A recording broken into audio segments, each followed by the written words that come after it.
Buenos días, viernes 14 de febrero. Eh,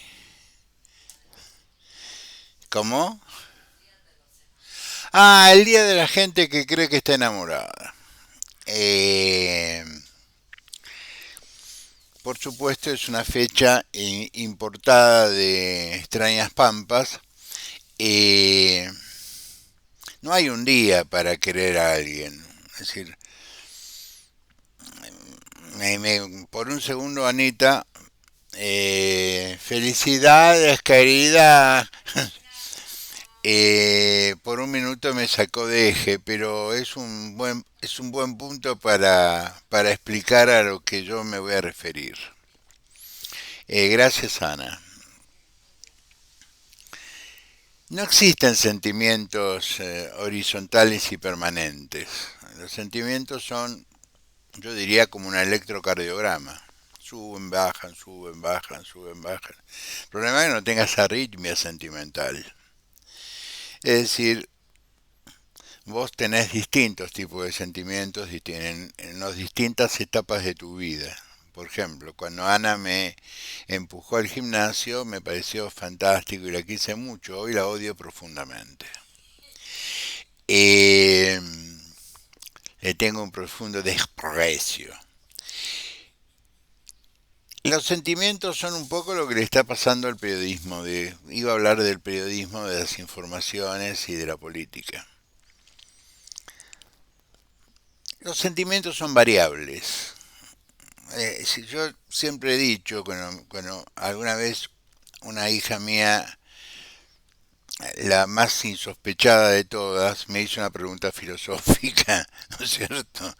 Eh, ¿Vieron cuando uno recibe una pregunta de alguien que nunca imaginó que iba a pronunciar una reflexión así? Fue como un balde de agua helada. Pero en el fondo me sentí muy, muy contento. Me preguntó, papá, ¿qué es el amor? Y le contesté lo que me salió del alma, no busqué grandes explicaciones. El amor es un estado de ánimo, es un momento, es una concepción, una forma de mirar la vida.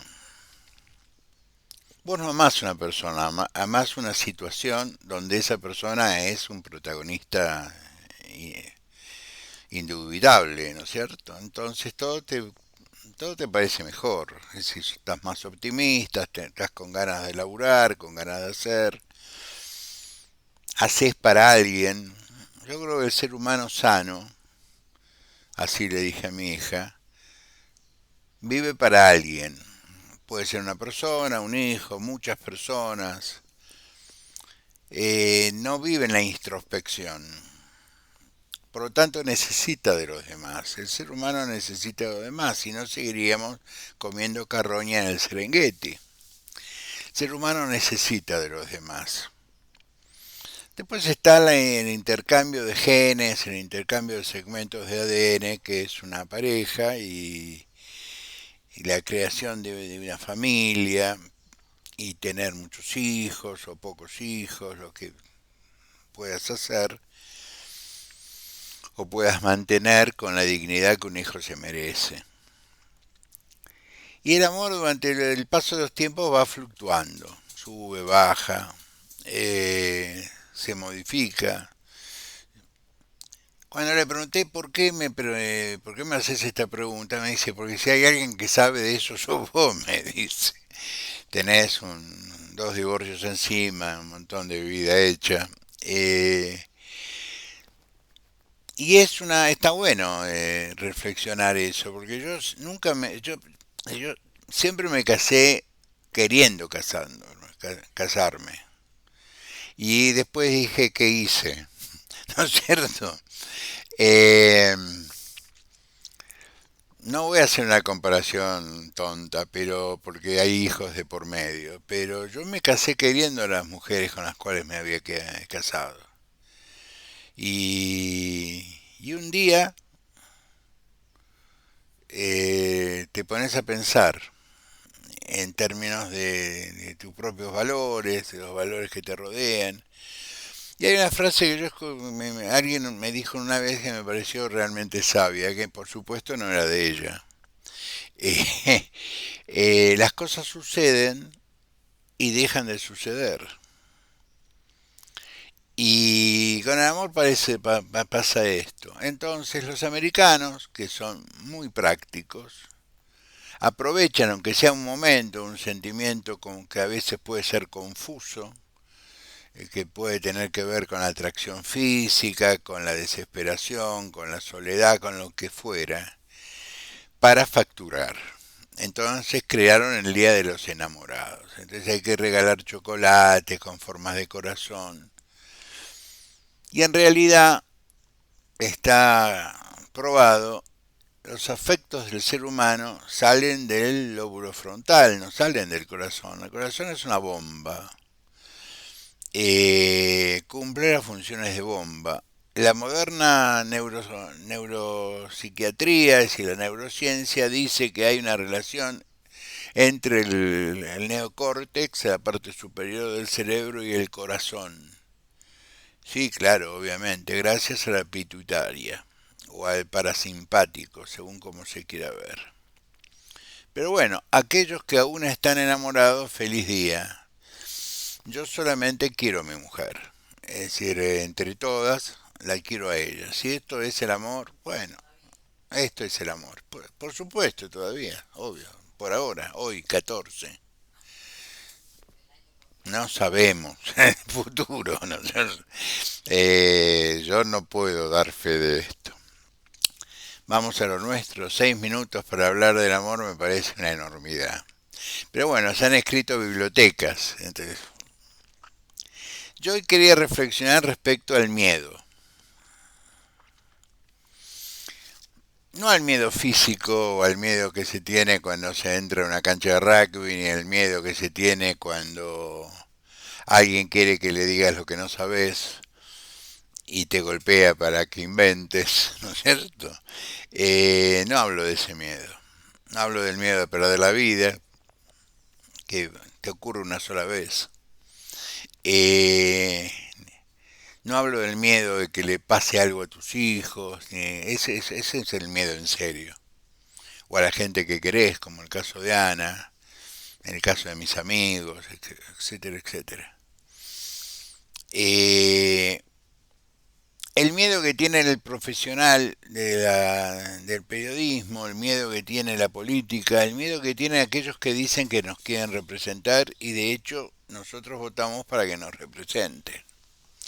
Yo vi el debate de Ficha Limpia y me sentí profundamente avergonzado. Y voy a explicar por qué me sentí profundamente avergonzado. Porque durante el debate me enteré de una serie de cosas que yo no le presté atención. El instrumento original lo hizo un licenciado en sistemas que se llama Gastón Marras, ¿no? Gastón Marras, con el cual nos seguíamos mutuamente en Twitter y que en algún momento cuando me explicó, le dije, mira, huele, me parece que esto no pasa el filtro, el filtro de la Constitución. Por supuesto me dejó de seguir después de decirle a un montón de gente que yo era kirchnerista, etcétera, etcétera. No, soy abogado, yo quiero explicar eso. Eh, vos podés estudiar esta carrera por necesidad, vos podés estudiar esta carrera porque tu padre estudió esta carrera, entonces heredás el estudio, los libros, los clientes. Vos podés estudiar esta carrera porque venís de la filosofía, vos podés estudiar esta carrera porque venís de la economía, como es mi caso, y estudiar esta carrera porque te apasiona la carrera, te apasiona el tema de la Constitución, la historia de la Constitución. Porque la Constitución es un pacto, es un contrato por el cual una sociedad coincide en valores, en principios, en obligaciones, en deseos.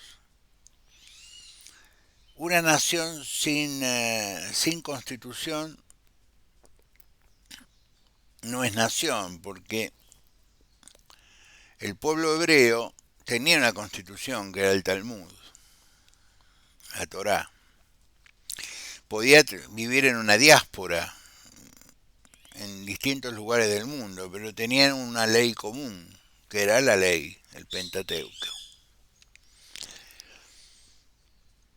La Argentina tiene una constitución que desde 1860, perdón, fue prolijamente vulnerada, prolijamente ignorada, prolijamente malversada, prolijamente. Yo tengo 70 años y recuerdo el primer golpe militar que recuerdo así con mucha claridad.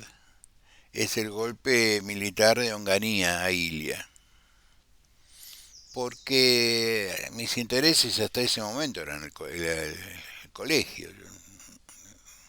Años 66, yo soy del 54, tenía 12 años. Mis intereses era el colegio, el club, no tenía otros intereses. La política era una cosa que se ocupaba mi papá, y ni siquiera la política nacional. Pero la política era un tema en mi casa, siempre fue un tema en mi casa. Cuando yo digo que vi el debate con una profunda vergüenza, con mucho, con una gran tristeza, porque no tengo por qué explicar, porque yo le di mucho al sistema democrático, en términos personales, digo. Y no era para esto, es decir, yo no imaginé esto. Y la crítica arranca en el mismo 83, no es que arranca ahora. Es decir, la crítica arranca. Yo no hice política, milité en política para que un tipo que no podía pagarse un café en los primeros días de octubre de 83 tuviera una casa de $1 millón en el año 84. Yo no hice política para eso. Pero lo que vi en la Cámara de Diputados, hablando de una tontería, porque vamos a decir la verdad y ahora se los voy a explicar por qué digo es una tontería, me dio mucha vergüenza, tirándose corruptos unos a otros. Que Cristina Fernández de Kirchner es una persona que está dando explicaciones ante la justicia, no me cabe la menor duda, que tiene que darlas. Yo creo que en realidad el que tenía que dar explicaciones ante la justicia, sus causas fenecieron porque falleció. Era Néstor Kirchner. Yo creo que Cristina se dedicó a gastarla, pero no era tonta. Tendría que haber preguntado, Néstor querido, Lupo, ¿de dónde salió esto? Y yo conozco matrimonios que se han roto porque la mujer dijo, yo no quiero vivir con un estafador. Yo no voy acá a hacer la defensa política de alguien al cual desprecio profundamente. Pero lo que vi días pasados, horas pasadas en el Congreso de la Nación es tan despreciable como eso. ¿Qué hacía Ritondo en la Cámara de Diputados antes de explicar algo? ¿Qué pasó desde el 10 de diciembre del año 2023 que los fiscales desaparecieron? Porque yo estudié derecho en la convicción de que había justicia, que había derecho. Yo había visto cómo Alfonsín, sus primeros dos decretos importantes era juzgar a los responsables de que la Argentina viviera un baño de sangre, terroristas y militares. Que sí había posibilidad de que hubiera justicia. Había posibilidades que hombres y mujeres que no venían del derecho, como era la gente que se armó en la CONADEP, eh, recogiera las declaraciones de miles de personas que habían sufrido de represión, que habían perdido hijos, que habían perdido hermanos, que habían perdido padres.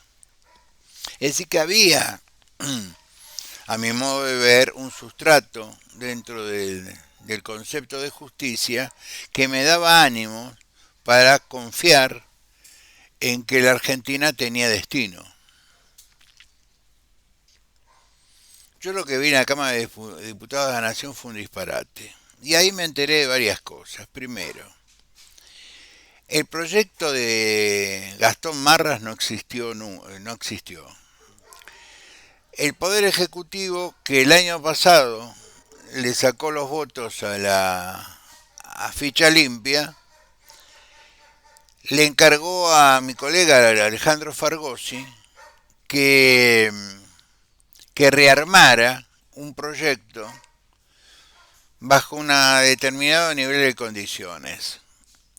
Y Alejandro, después de estudiar estas condiciones, le dijo, no se puede, es decir, no puedo armar un proyecto que sea constitucionalmente sostenible. Porque podrá ser un vanidoso el doctor Fargosi, pero es un abogado serio, es un tipo honesto. Si a mí me hubieran dado ese proyecto, hubiera dicho, no, no tiene sentido. No, no, es sobreabundante, es absurdo, está mal diseñado, esto no se puede. Una vez, una diputada nacional muy laburadora me tiró un proyecto que luego salió hecho por otro, el de, el de la ley de talles, porque yo dije es inconstitucional, vos no podés obligar a una empresa a hacer nada más que lo que tiene que hacer. Es decir, si yo quiero hacer pantalones solamente para hombres, no me podés obligar a hacer pantalones para niños. Hay libertad de comercio, etcétera, etcétera. Pero instaló una necesidad en la sociedad, un reclamo de la sociedad de que termináramos con la ropa importada de Corea o de China, que tenían medidas antropométricas muy diferentes a las nuestras, muy diferentes a las nuestras. Y hubo un éxito de carácter cultural, no jurídico. Hay una norma, pero en la provincia de Buenos Aires, por ejemplo, la Corte la declaró inconstitucional. ¿Qué quiero decir con esto? Lo que yo vi en la Cámara de Diputados de la Nación es una declaración de principios tirándose corruptos unos a otros. Pichetto les recordó que existe el artículo 66 de la Constitución Nacional por el cual, por ejemplo, lo echaron, lo sacaron del cuerpo a Krueger. Claro, lo habían encontrado en infraganti delito, distinto. Es un tema distinto. La Cámara de Diputados de la Nación, por el artículo 66, lo echó a debido. No lo dejó asumir al ex comisario, al ex intendente de Escobar, a Patti. Y en ambos casos es porque los votos dijeron que no debía asumir Patti porque era un estado de minoría y era un tipo que había sido acusado y procesado por crímenes de lesa.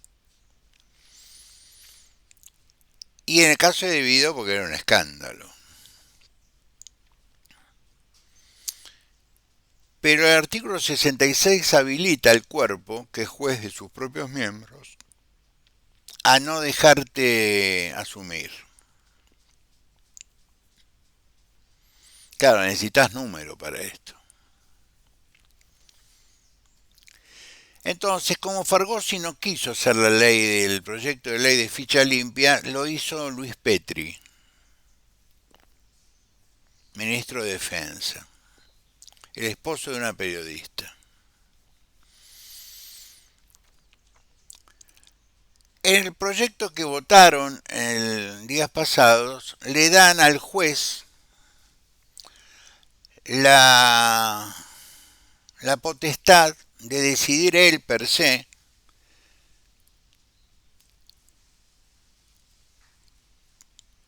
en función del año de la denuncia, cuando se denuncia por la ficha limpia, es decir, cuando se recurre a la norma de la ficha limpia, si es año no electoral, si es año electoral, lo que es en sí procesalmente un disparate. Y les paso a explicar por qué. Cuando una persona es candidata, por lo cual este instrumento de votarse en el Senado y de sancionarse por el Ejecutivo tendría efectos. Cuando el ciudadano se presenta ante el juez federal con competencia electoral en una lista y dice, yo quiero ser candidato a concejal.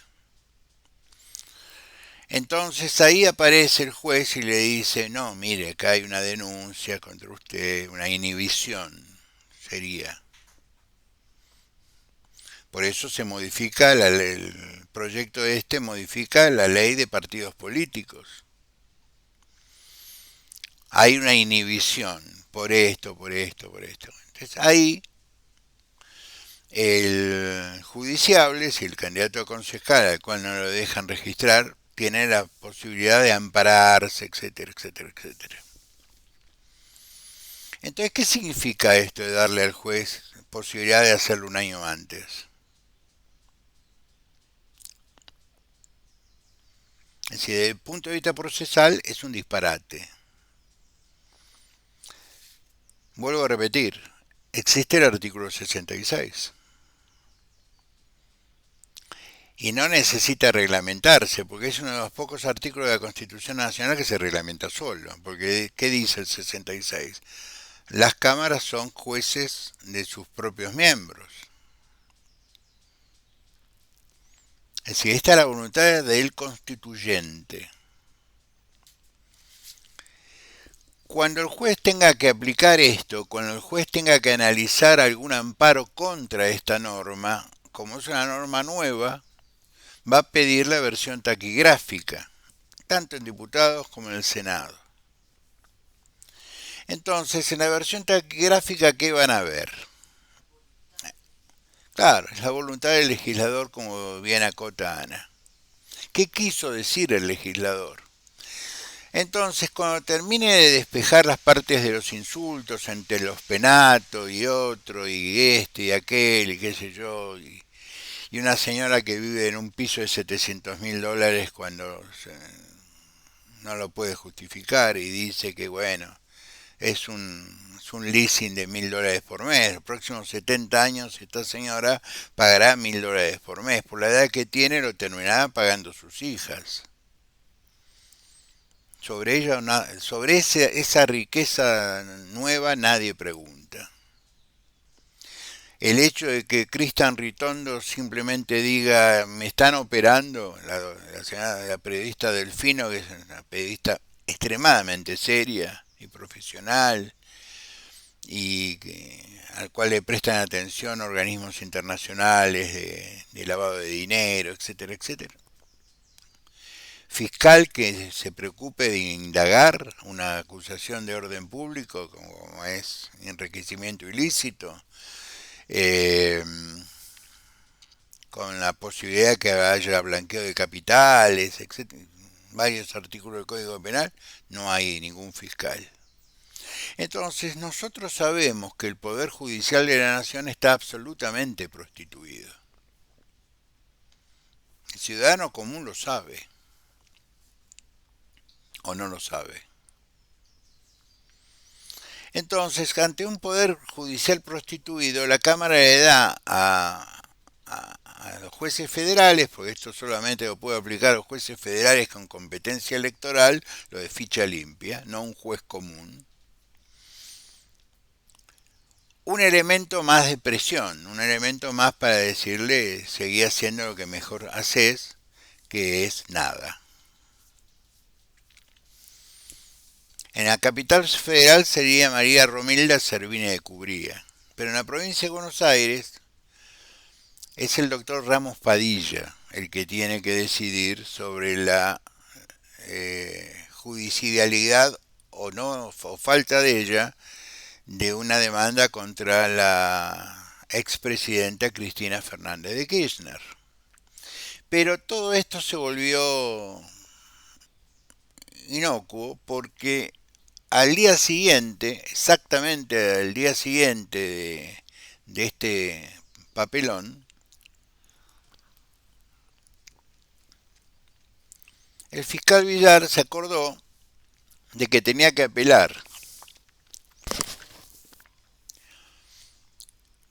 Y apela ante la Corte Suprema de Justicia porque la Cámara, la segunda instancia, casación, perdón, la segunda instancia, el doble conforme, la había condenado a Cristina Fernández a 6 años por el tema de vialidad.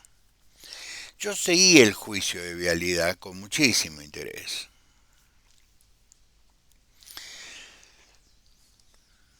Forzando un poco la interpretación, y sí, 6 años es más o menos razonable.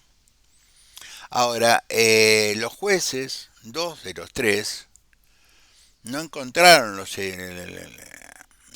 extremos de la asociación ilícita. La asociación ilícita es un tipo penal muy claro y determinante. Habla de la jefatura de una organización que se reúne para cometer delitos. Y de la causa no surge esta conducta de parte de la expresidenta. Tanto es así que 2 jueces de casación dijeron, no encontramos esta conducta. Un tercero dice que sí. Entonces se abrieron los dos espacios. La defensa de la señora Kirchner, Cristina Fernández de Kirchner, apela a la Corte por los 6 años. Dice, es un disparate que imputen condenen a mi defendida, cuando de la constancia de expediente, dice el defensor, obviamente, no surge relación alguna. Y es filosóficamente entendible que el defensor defienda a su cliente. Y ahora el fiscal dice, 6 es poco, quiero 12. Porque le quiere meter la imputación de asociación ilícita. Por lo tanto, no hay doble conforme en el caso de vialidad porque no hay sentencia. Y es en el único caso donde hay sentencia, donde había sentencia. Entonces, como expliqué el día miércoles, es autoridad de cosa juzgada cuando determina la Corte o cuando el imputado se allana al fallo de casación. En este caso no se allanó Cristina, tampoco el fiscal. Por lo tanto, la Corte en algún momento tendrá que tomar una decisión sobre esta pregunta. Por las constancias del expediente, ¿corresponde o no asociación ilícita? Y acá la Corte tiene un problema, la Corte no juzga. La Corte hace el control de constitucionalidad de un caso. Por eso hoy salió Miguel Ubinaski, no sé si la cuenta verdadera o la fake, diciendo el fiscal apeló, la Corte tiene que fallar. La Corte no falla, la Corte contesta preguntas. Entonces lo que le pregunta el fiscal es si de las constancias de expediente no surge la asociación ilícita. Y lo que le pregunta la defensa es si de las constancias del expediente no surge la inocencia de su defendida. Por lo tanto, ¿qué va a hacer la Corte? ¿Qué haría la Corte en términos de una normalidad de derecho? Decirle, mira, tengo otros temas que tratar antes. Déjame que trate otros temas y cuando tenga tiempo veré esto. Y como la Corte no puede fallar, es decir, no tiene la actividad o la actitud de un juez en términos de condenar. La Corte no condena, la Corte confirma o no confirma. Y acá no hay un problema de que hay una diferencia en la misma sentencia, hay una diferencia de 6 años entre una sentencia y otra. Es decir, hay una diferencia entre que para la Cámara, para una de las cámaras de casación no existe el delito de asociación ilícita. Para un miembro de esa Cámara sí. Es decir, estamos hablando de una cosa muy compleja. Entonces, yo supongo que cuando lo trate, dentro de 2 años, más o menos, con una nueva composición, ¿qué dirá? Que se sortee otra cámara de casación y vuelva a ver el expediente. Porque hay un antecedente que es el antecedente Menem. ¿Y qué dice el antecedente Menem? Un presidente no puede ser jefe de una asociación ilícita. Esto es muy relativo, pero estuvo muy bien fundamentado. Porque entre otras cosas, las acciones del Estado se presumen legítimas. Este es un principio del derecho administrativo. Entonces, la jurisprudencia de la Corte, que es pacífica, te dice el jefe de gobierno, es decir, el jefe del Ejecutivo, el presidente de la Nación, no puede ser el jefe de una asociación ilícita. Lo puede ser y, qué sé yo, no puede ser el jefe de gabinete. Por eso la Constitución del 94 es sabia, cuando le da todo el poder administrativo al jefe de gabinete. Es decir, el presidente, si cumplimos con la Constitución del 94, es una figura. Pero el jefe de gobierno es el jefe de gabinete es el que se encarga de la administración central. Precisamente para que no haya confusiones.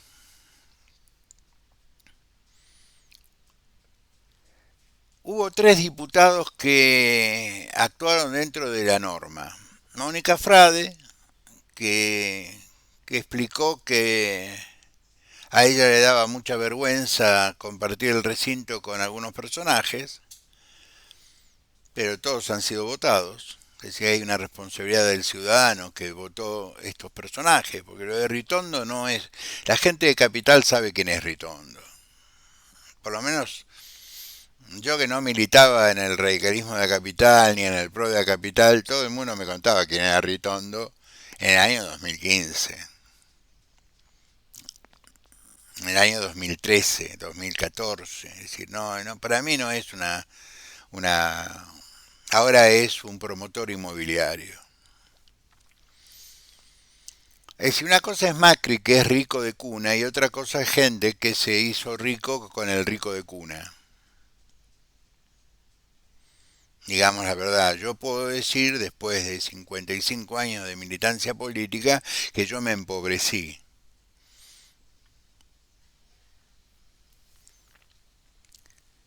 Felicitaciones a la diputada Mónica Frade, que es del ARI. Miguel Ángel Pichetto, que nos recordó la existencia del artículo 66, por eso se abstuvo. Dijo, todo esto que estamos diciendo acá es el cohete, muchachos, no tiene sentido. Aparte está mal hecha la ley, es un disparate. Y el otro diputado, que es, tengo que ser honesto, fue Leopoldo Moró, con el cual hace 25 años que no me hablo.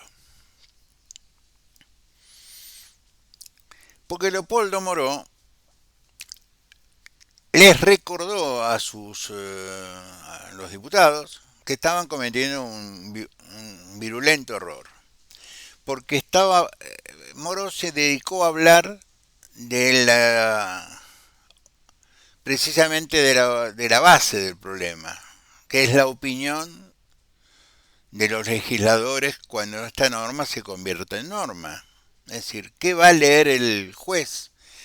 va a leer que se intercambiaban acusaciones y que cuando vayan al carozo del asunto, es una ley que tiene un nombre y apellido, que es Cristina Fernández de Kirchner, un violento error.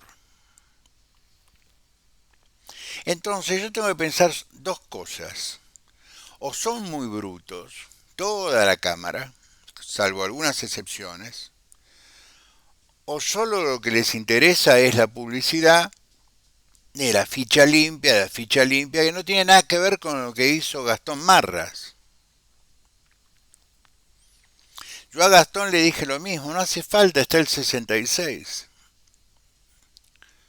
Y para el régimen jurisdiccional argentino se es culpable, que es la única manera que vos podés impedir que alguien sea candidato, cuando tenés una condena con carácter de cosa juzgada. Yo quería decirles estas cosas. No gano amigos, pero tengo que decir la verdad. Los diputados tienen miedo al gobierno, le tienen miedo a la opinión pública. Los medios le tienen miedo al gobierno, miedo a la opinión pública. Yo no le tengo miedo a nadie.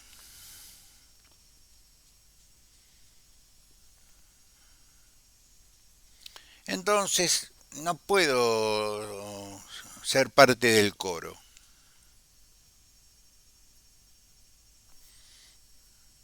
En algún lugar está escrito el día y la hora y la forma de mi muerte, como la de todos nosotros. ¿Por qué tengo que tener miedo si sé que esto va a pasar?